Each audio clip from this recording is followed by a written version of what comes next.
Bon alors bonjour à tous, c'est pas terrible ce que je fais, mais voilà, un petit message pour commencer cette vidéo, puisque je suis en route pour Prague, je viens de démarrer de chez moi, et je vais aller à Prague pour la Maker Faire, et pour aller visiter Prusa. Donc j'ai été invité par Prusa, il y aura deux vidéos différentes, mais il y aura la même intro, hein, donc voilà. Allez, on se retrouve après le générique, soit pour la Maker Faire, soit pour la visite de Prusa. À tout de suite.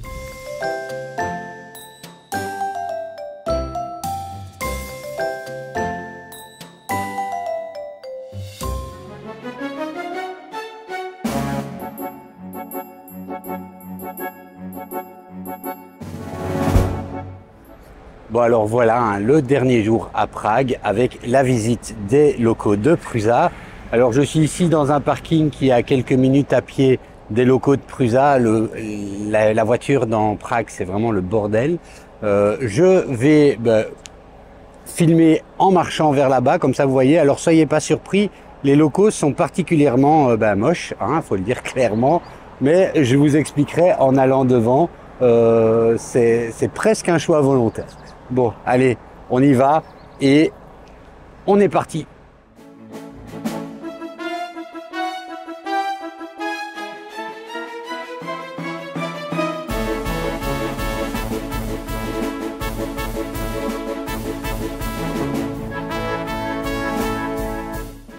Bon alors on se rapproche, hein. Donc les locaux de Prusa sont là derrière. Alors ici, il faut savoir que c'est une ancienne centrale électrique et donc les Prusa s'est installé dans ces locaux-là et puis ils sont agrandis petit à petit dans ces locaux-là. Et donc voilà, c'est une volonté de rester dans ces locaux-là. C'est vrai que moi j'ai été surpris en les voyant au début puisque je me disais, Prusa, une entreprise technologique qui a quand même une success story. J'imaginais des bâtiments beaucoup plus modernes. Et voilà, c'est pas forcément le cas, mais c'est historique.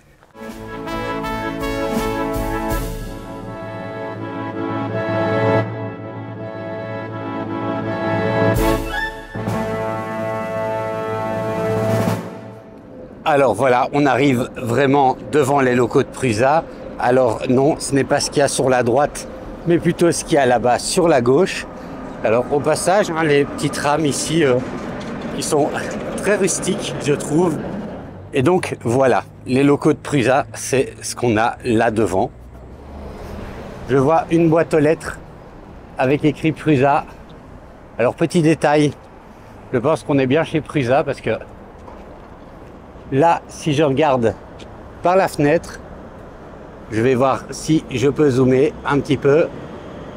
On a une poignée orange qui a l'air d'être imprimée et derrière une imprimante.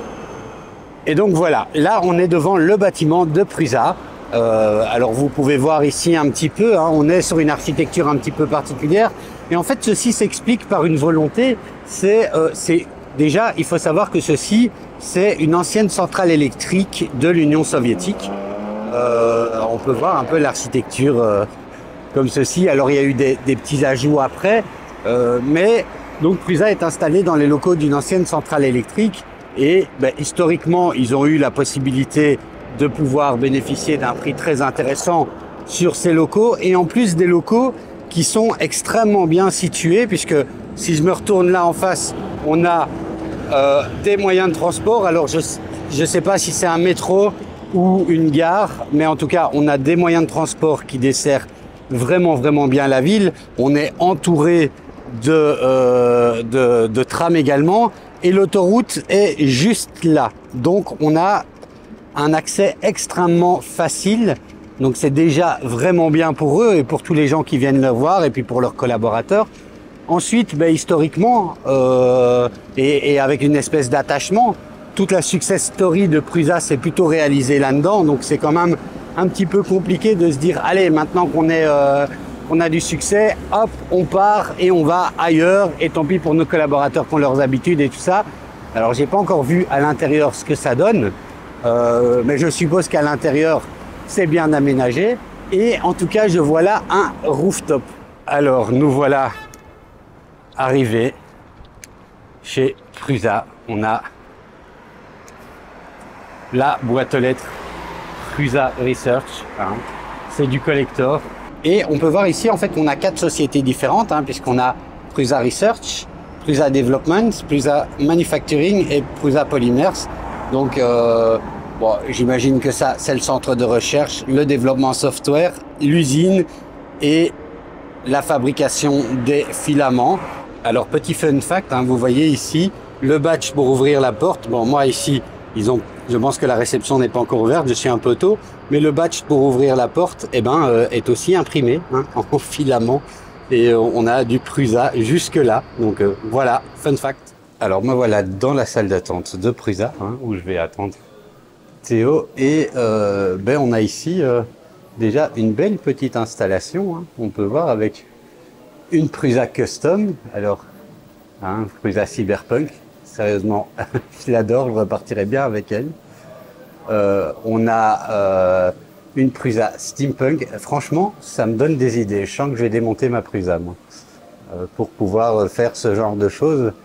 Alors, on a une Prusa au travail, avec des petits Joseph Prusa partout. Donc ça, c'est aussi rigolo. On a quoi? On a ici une MK4 dans le caisson. Donc là, c'est assez classique. On a une MK4. Ici en dessous, on a une autre. Une Prusa MK3. Ici. Alors on a la fameuse XL qui est là. Alors ici, on a un gros robot qu'on a déjà pu voir quelques fois, mais qui est particulièrement impressionnant. Et un Rick et Morty, une belle déco qui sort du mur. Et donc voilà pour le grand robot. Je vais me rapprocher un petit peu. Ici, donc. Et alors, bah, j'ai rencontré ici, durant mon séjour à Prague, la personne qui s'appelle David, qui est responsable du post-processing. Dans la vidéo sur la Maker Faire, on le voit, hein, et on voit un petit peu son atelier où il explique comment est-ce qu'il utilise tout ça. C'est vraiment quelque chose de super impressionnant ce qu'il fait. Et donc c'est lui qui en général est responsable de toutes ces choses-là. Donc là par exemple ici, j'aime beaucoup le petit bonhomme Lego en Gordon Freeman. Alors pour la lumière, j'espère que ça ira, mais le petit bonhomme Lego en Gordon Freeman qui est peut-être du Joseph Prusa. Ici le grand... petit truc sympathique, je pense qu'on a les remplissages, les 100% infill. Ça, c'est un panneau qui est sympa à faire. Il faudrait peut-être que je le fasse.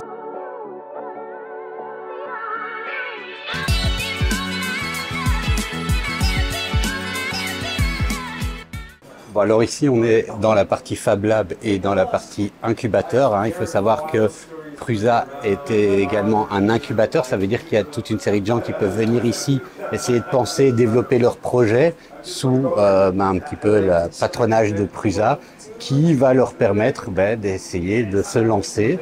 On a donc ici, voilà, hein, les locaux où ils peuvent venir.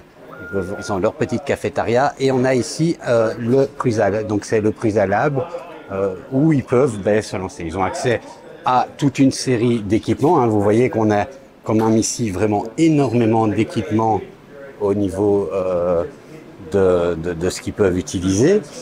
On a toute une série d'imprimantes Prusa, et bon, c'est tout ici des MK4. On a quelques Prusa XL qui sont ici également. Bon, alors ici, on est dans l'Electrolab, hein, qui est la partie électronique. On a vraiment un bel équipement pour pouvoir faire ça ici. L'incubateur de projet peut avoir accès à ça ici, hein, sans problème. On voit ici, il y a des étudiants en cours qui sont là pour essayer. Je rêverais aussi d'avoir un atelier aussi grand. Et on comprend un peu mieux, même si le bâtiment un beau laser CO.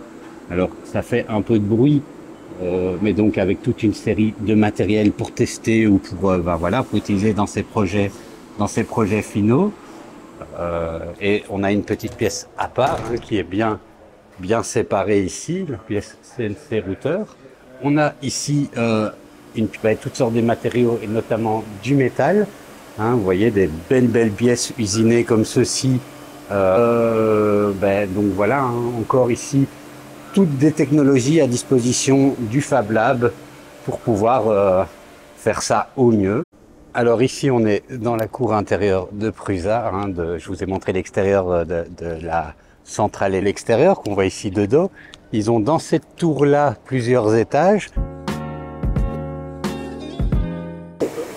Je vous laisse regarder un petit peu le processus. Des granulés de plastique. Hein. Vous voyez, en fonction ici du type de polymère, alors je ne connais pas le fonctionnement, je ne peux pas vous l'expliquer, mais en gros, voilà, hop, ça déchire tout et on arrive sur une ligne comme ça où c'est filé progressivement comme ceci, hein, vous voyez, dans l'eau et c'est retourné et ça produit les espèces de petits pelets comme ceci qui vont alors être réutilisés. Et donc alors bon, je vais vous passer les détails de l'explication, mais en gros, hein, la machine va reprendre des morceaux de filaments qui ont été coupés en petits morceaux, venir les fondre, en faire une ligne ici, en faire des espèces de filaments un petit peu gros, qui va arriver là, qui va être nettoyé, refilé et redéchiré complètement pour arriver à des petits pelets comme ceci. Alors désolé si cette partie est un peu moins agréable au niveau du son, mais ça fait un potin d'enfer ici, parce que ce sont des machines qui sont quand même fortement puissantes. Bon, alors ici, on est dans une partie qui est très historique, hein, puisqu'il s'agit du cœur de la centrale, donc la centrale électrique, centrale de gaz. Et on est dans le cœur de refroidissement. Alors vous pouvez voir, ils l'utilisent encore, hein, ils ont des espaces de travail pour faire des choses, mais c'est quand même super impressionnant. Voilà, c'est des petites images qui sont moins directement liées à l'activité de Prusa, mais qui sont impressionnantes à regarder quand même, enfin impressionnantes. Alors ici on arrive dans une partie qui est plutôt rigolote et intéressante. Je vous ai montré la machine qui recyclait et donc on partait donc de petits morceaux qui sont découpés, recyclés. Et donc, c'est ici que ça se passe. Donc, tout ça, c'est des bobines où ils ne sont pas satisfaits de la qualité, de la couleur. Voilà, ils ont eu quelques soucis avec tout ça. Et donc, plutôt que le jeter, hein, ce qui est plutôt intelligent, ils le recyclent. Alors, pour le recycler, ça se passe ici, dans cette pièce-là, où, sur cette machine, hein, qui est un gros shredder, ils fouent leur filament comme ça et ça la découpe en tout petits morceaux, des morceaux qui ressemblent à ceci. Donc on peut voir ici, c'est découpé comme ceci en tout petits morceaux et ceci en fonction, ici c'est des couleurs mixtes mais ils peuvent aussi avoir des couleurs noires et donc voilà, c'est lancé dans la machine de recyclage. Et le processus se poursuit.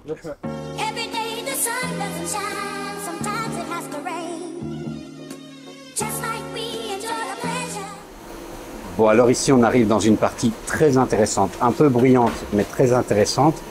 C'est la ligne SMT, donc c'est là où on va produire en fait toutes les petites cartes mères et autres, toute la partie électronique qu'on va retrouver dans les Prusa.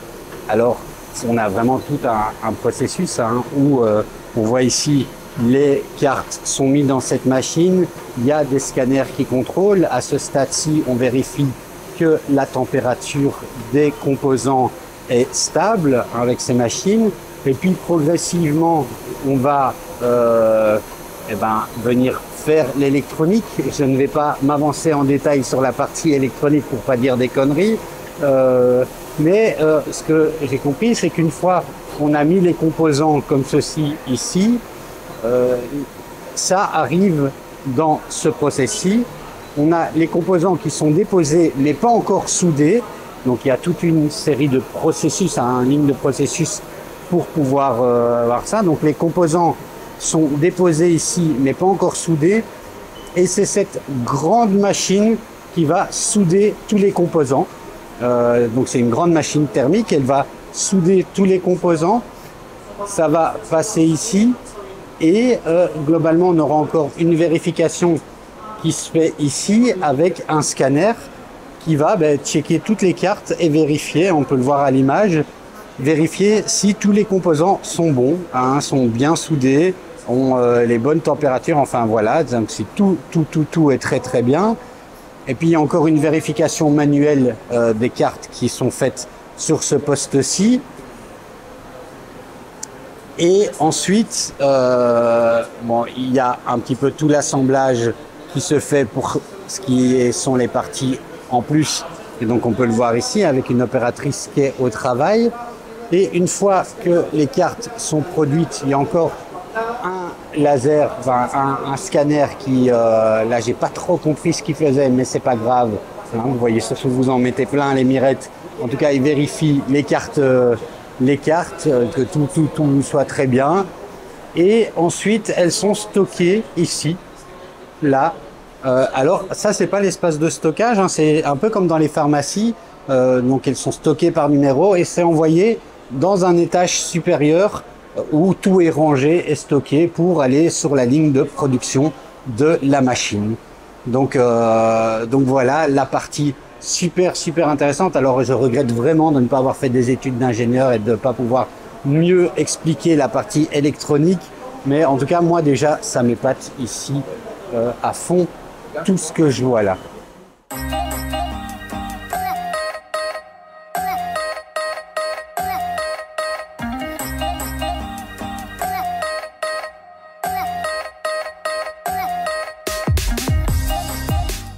Alors il y a une partie que je ne peux pas montrer parce qu'il y a encore des choses en développement et voilà, des choses dont je ne peux pas parler. Mais on est donc ici sur la partie avec une bonne série d'imprimantes sur lesquelles ils vont faire toute une série de tests. Hein. Ils m'ont expliqué qu'ils peuvent tester les MMU, ils peuvent tester le filament, ils peuvent tester les machines elles-mêmes, ils peuvent tester des nouveautés, ils peuvent tester... Et vraiment, ils passent leur journée à tester ce genre de choses dans cette ferme-là. Donc c'est quand même un département assez important, hein, puisque la qualité des machines Prusa passe par le travail des gens qui sont ici et qui vont pouvoir se servir de cette ferme pour à peu près tout ce qu'ils ont besoin de faire. Ils ont pas mal de filaments ici. Et vous voyez, on a vraiment de toutes sortes comme machines. On a des MK4, on a des MK3, on a, j'ai vu, alors je ne sais plus où elle est, même des mini. Ah, et ben voilà, ici on a les mini, chaud, très chaud. Je ne sais pas ce qu'il en est de l'humidité, mais on est sur quelque chose de très chaud. Et tout ceci, c'est dans ces bureaux-là que ça opère. Hein. Donc on voit, ils sont au travail ici, à tester toute une série de choses. On a, c'est marrant parce qu'ils sont entourés des choses qu'ils impriment. Ça a l'air vraiment d'être fun de venir bosser là. Donc voilà. Et vous pouvez voir aussi qu'il y a des filaments de toutes marques ici parce qu'évidemment, ils veulent tester avec toutes les marques un peu connues leurs machines. Et puis voir comment est-ce qu'elle fonctionne de ce côté-là. Et donc ici, et ils ont même, pour tester leur filament avec d'autres machines, là on a la Magneto X de Pipoli qui est là et vraiment une salle pour grands enfants quand même. Mais c'est vraiment fun. Moi je me vois bien bosser là. Alors ici on a les fameuses Prusa Pro, ce sont les Delta qui sont au fonctionnement aussi. On a vraiment toutes les sortes de machines et un beau gros print ici, comme vous voyez, hein, à propos d'un humain qui a ma taille, donc à peu près 1m86. Je pense qu'elle fait 2 mètres, hein, la statue. Bon alors voilà, un étage typique, hein, on voit l'intérieur un petit peu centrale au gaz, centrale électrique. Mais alors on peut voir ici, à chaque étage, ils ont une petite cuisine aussi pour leur personnel. Hop. Et avec, ils peuvent se commander, s'acheter des pizzas, hein, voilà. Et ici, des trucs à boire et à manger. Donc voilà un petit peu aussi le contexte de travail et de vie des employés de chez Prusa, notamment au niveau de tout ce qui est catering et compagnie. Alors ici c'est une partie du lab aussi, mais pour les extrêmement grandes pièces, donc on a aussi des machines de CNC, de découpe et tout ça, mais pour les grandes pièces, et alors petit fun fact, hein, là ils ont une série de ruches qui produit un miel, hein, donc on a le zoo de Prague, on a le jardin botanique et tout ça, on va aller chercher butiner partout et avoir une variété comme ça très différente, et d'après le guide qui nous fait la visite ici, c'est un miel qui est extrêmement délicieux et dont peuvent profiter les employés de Prusa. Alors le point fort de la vidéo, hein, c'est ce petit zoo avec 3 lamas ou plutôt des alpagas. On a déjà vu ce symbole, vous voyez, sur Printables. Alors petit fun fact, ils sont nommés d'après les 3 fondateurs de Prusa, hein, Pepa pour Joseph, Ondra pour Andrzej et Michael pour Michael. Alors j'espère que je prononce bien les noms, mais voilà, et il paraît qu'ils ont vraiment une personnalité qui est proche des personnes dont ils ont pris le nom. Hein, voilà, ça c'est l'employé de Prusa qui m'a dit. Par ailleurs, je vous laisse profiter un petit peu du décor. Moi je trouve que ce côté industriel donne un petit côté post-apo que je trouve plutôt sympa avec les trains. Je ne sais pas s'ils sont encore en service ou si c'est un dépôt d'anciens trains qui ne fonctionne plus, mais voilà donc le décor arrière de chez Prusa.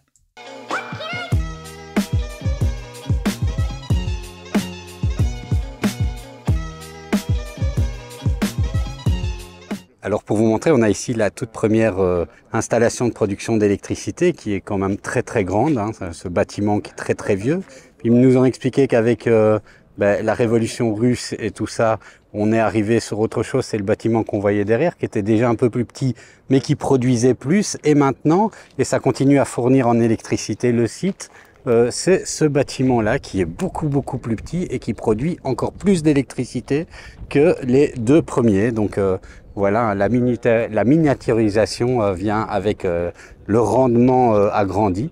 Donc voilà, pour un petit moment histoire. Bon, alors tout à l'heure, je vous ai expliqué que on était dans une ferme Prusa, et en fait ça c'était plutôt une petite ferme pour les ingénieurs et les travailleurs de Prusa pour tester les filaments et différentes choses. Ici on est sur la vraie ferme, hein, donc on a à peu près 600 machines qui produisent les pièces qui vont être les pièces qu'on va retrouver dans les Prusa. Donc vous savez, ou vous savez peut-être pas, mais quand vous achetez une Prusa, on peut le voir ici, on a des pièces qui sont métalliques, mais on a des pièces qui sont imprimées. Et ces pièces imprimées sont produites ici sur les Prusa, hein, donc il y a une espèce d'autoréplication.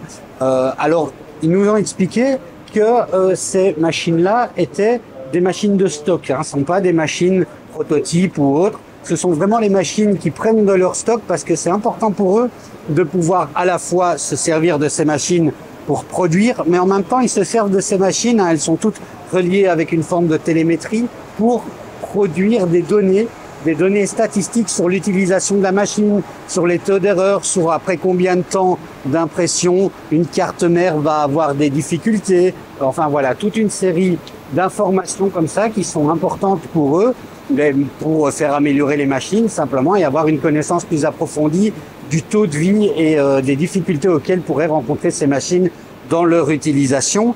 Alors on est ici, donc je marche un peu, hein, vous voyez que ça c'est quand même bien long. Donc je disais 600 machines, ce sont des machines qui fonctionnent 24 heures sur 24, 7 jours sur 7. Donc elles sont pratiquement toutes en fonctionnement. Alors ici, par exemple, une impression est terminée, il y a quelques collaborateurs qui vont venir prendre les pièces, hein. On peut voir ici les pièces terminées, quelques collaborateurs qui vont venir prendre les pièces, échanger ça, hein. Donc c'est pas des robots, hein. C'est fait à la main. Mais voilà un petit peu comment fonctionne la ligne de production des pièces imprimées sur les Prusa. Et donc, ils sont toujours dans une logique aussi de contrôle qualité, hein. Donc ça, c'est vraiment quelque chose, on le savait un petit peu, mais c'est quelque chose que on reconnaît chez Prusa. Alors, on arrive ici sur la ligne d'assemblage des Prusa. Donc, c'est aussi une activité qui est très séquentielle. Donc, on va avoir ici différentes étapes, hein. Les pièces arrivent par ici et on voit qu'il y a des postes de travail où on va premièrement vérifier, hein. Ici on est d'abord dans le contrôle qualité des pièces, elles sont vérifiées une par une, alors pour pas déranger les employés et puis ils n'ont pas tous envie d'être sur la vidéo, je ne vous montre pas un poste de travail au travail mais plutôt un poste de travail vide. Donc ici ils vont peser, vérifier, enfin toute une série de process de contrôle qualité. Une fois le contrôle qualité fait, on va venir commencer l'assemblage. Alors ici, c'est une machine qui va injecter et vérifier les firmware. Alors on va parler un petit peu aussi des conditions de travail des opérateurs. Vous voyez qu'ici, ils sont quand même nombreux dans cette pièce-ci. Alors, donc je répète, on a le contrôle qualité, l'assemblage des pièces qui arrivent dans les kits. Et puis on a la partie ici, assemblage des machines complètes, quand vous achetez la machine toute faite. Donc ça, c'est un petit peu au niveau du suivi de la production. Et donc chaque opérateur va bouger de poste de travail durant une journée qui dure à peu près 8 heures. Et pour éviter qu'ils soient toujours sur le même poste de travail, pour pouvoir faire des choses plus variées, pour leur santé aussi, pour éviter qu'ils soient toujours dans la même position et qu'ils soient mal. Donc ils vont tourner comme ceci pendant toute la journée à différents postes de travail. Et donc au niveau ici du service de ceux qui montent une imprimante complètement, ils sont à peu près à 9 imprimantes par jour, donc par 8 heures de travail. Quand on voit, ils sont rodés, parce que quand on monte nous-mêmes les imprimantes, on est moins rodés, alors ils travaillent un peu à la chaîne, mais voilà un petit peu en termes de production, le temps auquel on peut s'attendre. Alors, vous voyez, on a ici toute une série de cadres pour l'imprimante, et voilà, je fais un petit tour sans parler pour vous montrer un petit peu tout ceci, comment les choses fonctionnent.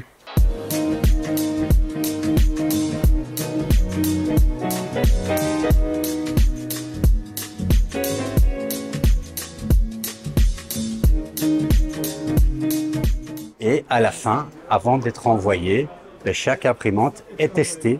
Donc d'ailleurs, moi je l'ai vu quand j'ai reçu la mienne, j'avais un petit ticket comme celui qu'on voit là, qui prouve que l'imprimante a été testée avec une petite plaque imprimée. Donc chacune des imprimantes envoyées est testée manuellement à la fin du process. Voilà, et c'est ici que ça se passe. Après ça, on s'occupe de la manufacture et de l'envoi. Alors ici, donc on est au niveau des pièces, là on est au niveau des machines, et on a ici par exemple une machine. Ce sont tous donc là ici ce sont tous des MMU. Donc on voit le robot qui prend la boîte ici et qui va venir la mettre correctement. Comme ça, on a des palettes qui sont bien et c'est pas voilà, c'est pas des gens qui font ça. Donc c'est un bras robotique qui fait ceci et qui crée la palette au fur et à mesure que les pièces sont emballées. Alors l'emballage au niveau des pièces se fait ici, là derrière. Donc je peux montrer, ils ont leur carton et ils font l'emballage là manuellement avant d'être mis dans le bras robot. Au niveau des machines complètes, ça se fait ailleurs. Alors ici, cette machine un peu particulière, c'est la machine où on va faire le lettrage. Vous voyez comme ceci. Donc c'est pas imprimé en multicouleur, la pièce est noire et elle passe dans cette machine et c'est là que le lettrage va s'opérer. Donc le petit secret de fabrication ici, et donc vous voyez au final ça donne des pièces comme ceci avec le lettrage qui est fait. Bon, alors ici on est devant, donc vous voyez il n'y a pas d'appareil photo, on peut pas filmer à l'intérieur. Nous on nous a montré la ligne de production du filament, malheureusement je vais pas pouvoir vous montrer ça dans les images pour des raisons d'espionnage, etc. Mais donc c'est ici que le filament est produit et emballé. Donc on est sur Prusa Polymers, ça on avait vu à l'entrée qu'il y avait plusieurs sociétés. C'est une société à part. Malheureusement pas d'image pour cette partie-là. Alors ici on est dans la partie expédition. Donc vous pouvez voir, Prusa vend aussi d'autres marques de filaments. Donc si vous commencez sur la boutique de Prusa, c'est ici que les choses se passent pour être expédiées. Donc tout est emballé et expédié. On peut voir ici, ils vont tout mettre dans des casiers en fonction des différents expéditeurs. Donc là, c'est DHL. Et on a toute une ligne de manutention pour l'emballage. Ici, vous voyez un beau paquet de boîtes de Prusa XL. Donc des belles boîtes. Et voilà, donc, il ne pourra pas aller plus loin dans les détails ici au niveau de l'expédition. Mais vous avez déjà une belle vue de comment ça fonctionne ici. Alors là-bas, je vais essayer de zoomer un petit peu. Vous voyez, on a une palette de MK4 prête à être expédiée également.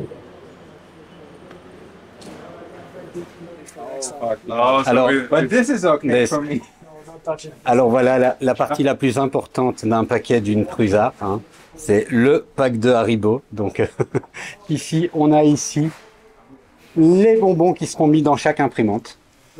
Alors ici, on est sur une machine particulièrement m'épate. Donc si vous voyez bien, on a toutes les petites vis qui sont là. Cette machine va trier toutes les vis pour pouvoir être soit envoyé en pièces détachées, soit mis directement dans les packs, hein, puisque il y a toutes les vis qui sont dans chaque pack. Alors ça fait du bruit, hein, donc je ne sais pas si on m'entend bien, mais c'est une machine, alors petit fun fact, hein, toutes les parties plastiques sont imprimées directement avec, on peut le voir, hein, elles sont imprimées. Et donc c'est une machine qui a été conçue et inventée ici pour ça. Et on a les pièces qui montent donc ici, hein, sur la petite ascenseur, qui vont redescendre là, hop, elles font tout un tri, elles sont empaquetées automatiquement, l'empaquetage qui se fait comme ça, le paquet qui est découpé et qui tombe emballé comme ça et imprimé. Donc voilà comment la magie opère au niveau de l'emballage des petites vis. Donc ce n'est pas quelqu'un qui s'amuse à compter des vis et à les mettre dans chaque petit paquet. Et heureusement pour eux, vu le nombre de vis qu'on voit ici.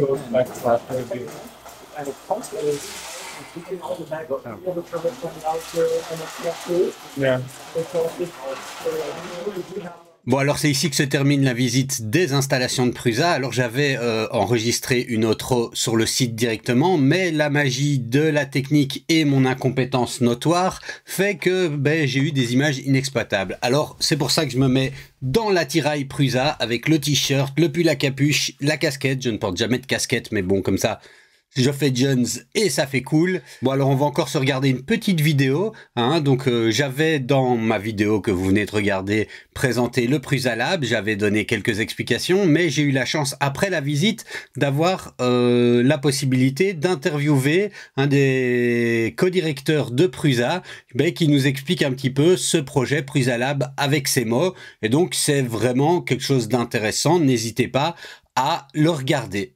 Alors évidemment, la vidéo est en anglais, mais il y a le sous-titrage français sur cette partie de la vidéo et je publierai également cette vidéo à part. Alors pour terminer cette visite, j'ai la chance d'avoir un des directeurs, le directeur de Prusa Lab, qui va nous expliquer un petit peu son parcours et surtout le parcours du Prusa Lab. Hello, my name is Andrzej, and I come from Prague here. I work in a Prusa Lab as a director. And I also work as an organizer of a Maker Faire Czech Republic. Actually, my background is more in the creative industries. I used to work as a manager for culture centers or creative festivals.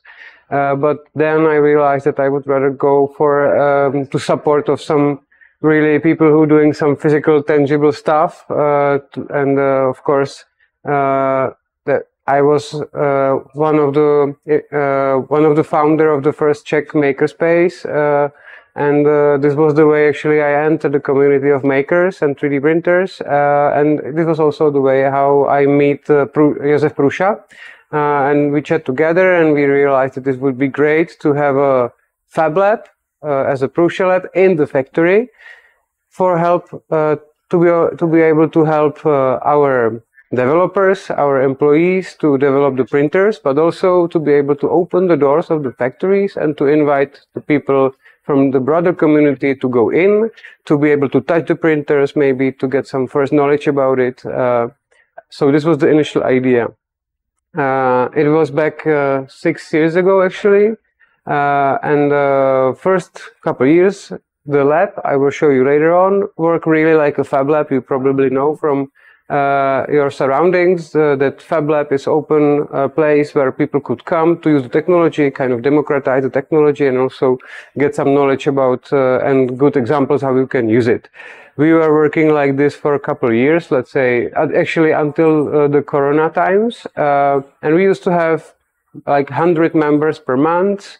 Usually 50% of them were constantly changing, so it was slowly growing community and was really nice time. And many people starting from the beginning, so we have lots of courses like 3D printing for beginners and prototyping for beginners and stuff like this.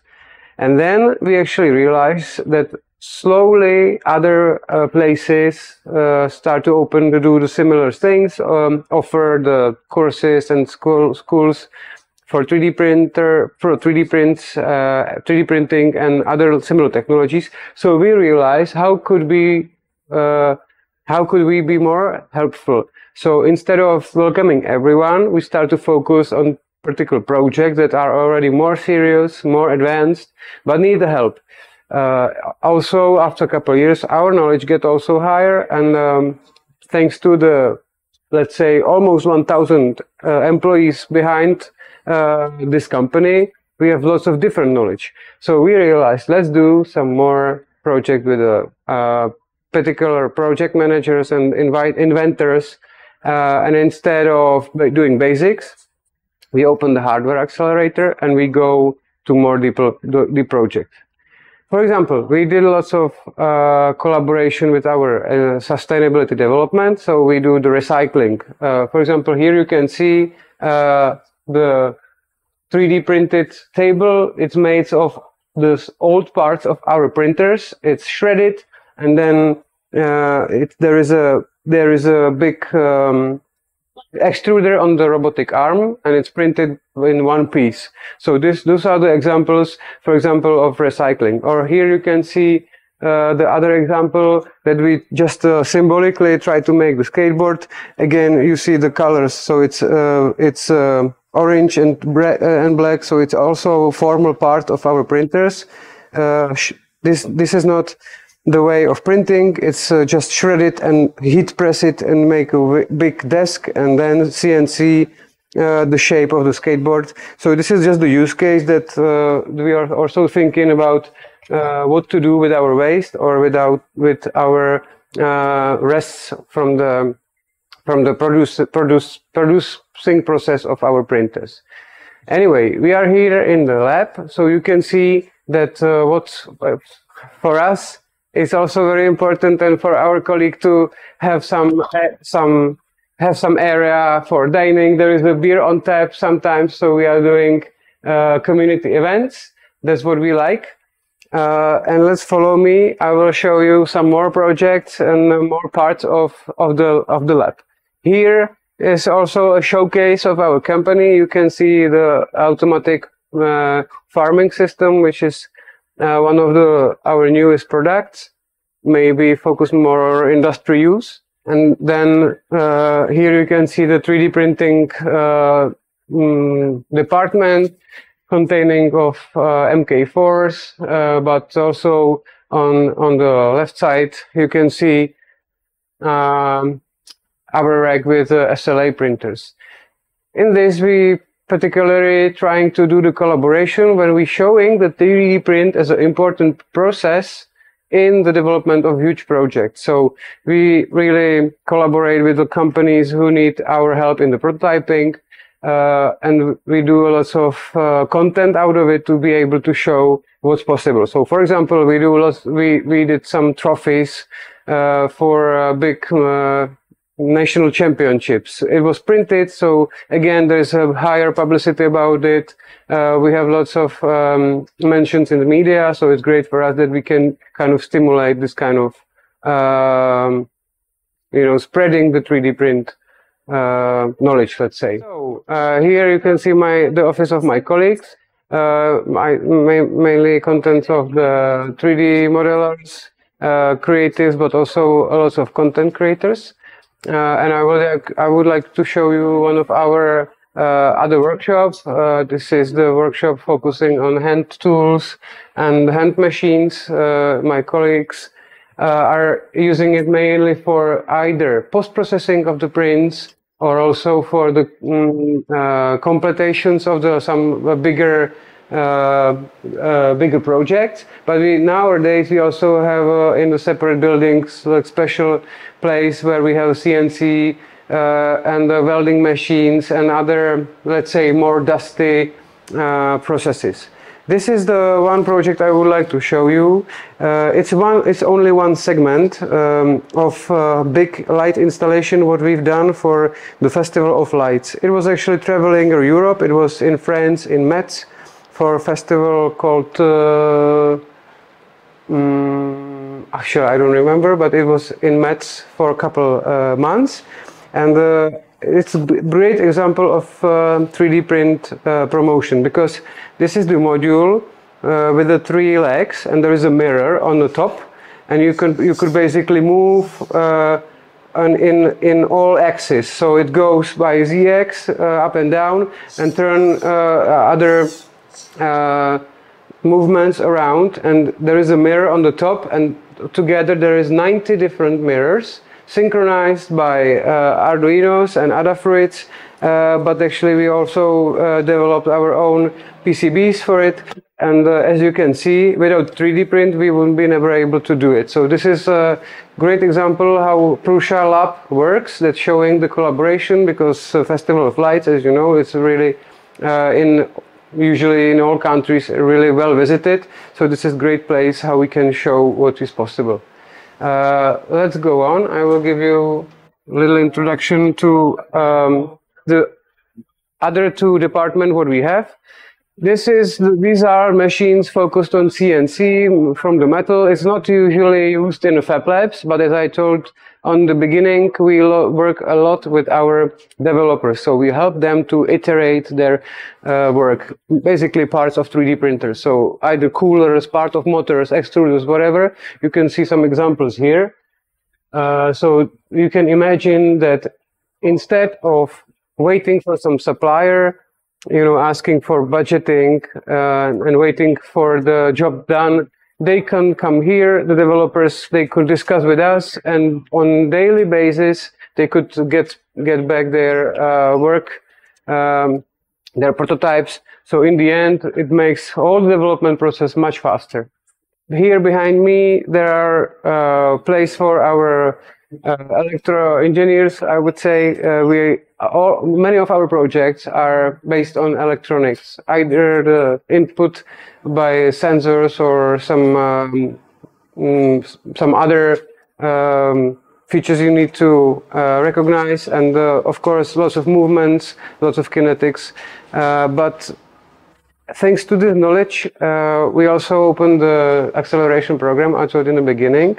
So we are open to accept hardware startups who are developing some product. This is also something what could be seen as a big potential through the company what we have here, because there are lots of experience with the shipping, with the packaging, with the international businesses, with the contacts, with the prototyping. So we try to help our accelerating startups to be skilled in all these actually parts of business. I will show you just more example. This is one of the accelerated startup called Irma, and they come up with the idea to create kind of safety purse for women who,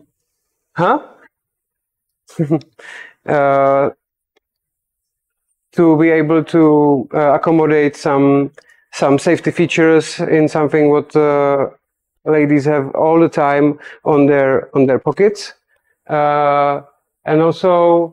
Maybe I will end up with the last part, which is crucial but well known for other fab labs. It's actually the laser cutter area and using organic and inorganic materials to be able to prototype with the laser cutting. So. And how many people come every day here? Well, there is a team. There's let's say team about 20 people. Some of them are full-time employed. There are many professions need to be here every day, like operations and of course, the CNC guys, but some of them are more experts in some niche, let's say, skills. So some engineers working rather on some part-time contracts or something like this.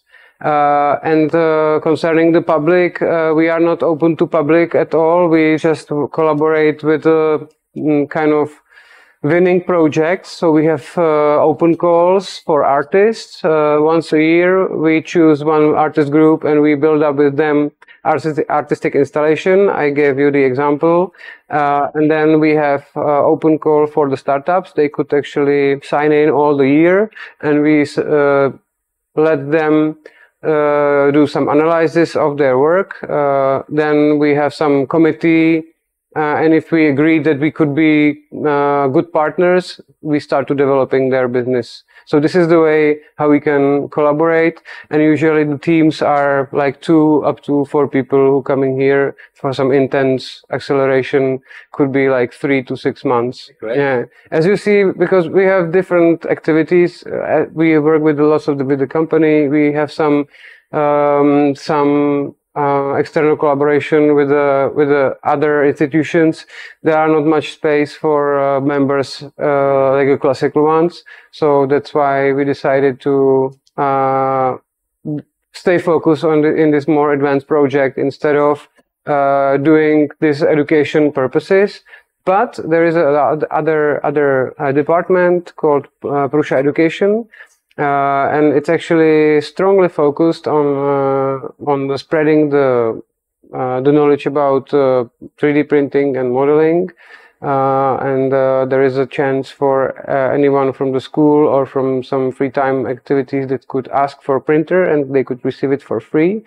Only thing one has to do is to design some 3D printing project and upload it to the platform. It's great moment that actually the platform is growing and growing, and everyone who have a printer could download the other projects and in the end, the knowledge is shared. So I think this is also a great opportunity for the company to give back kind of to the community the knowledge.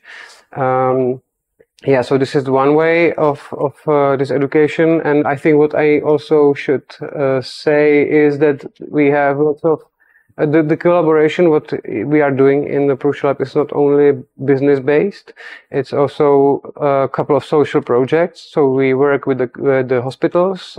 Sometimes we create some assistive devices for them or some medical tools.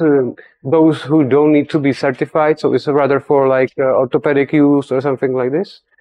We also collaborate with blind people. We did lots of haptic models. One really nice collaboration I remember is that there was a book for kids in the families when one kid is blind and one has no disabilities, to be able to read the same book, the same story, but instead of seeing the pictures, you can touch them. So this is a good example what we've done as well. So Prusa Lab is here to collaborate because company is of course focused on producing the 3D printers, but company also need to have some kind of answer to those challenging, opportunities. So that's why it's Prusa Lab here. Thank you for this opportunity for our channel and French-spoken viewer about Prusa. It's great. I'm glad that I could be here with you as well. Thank you. Thanks.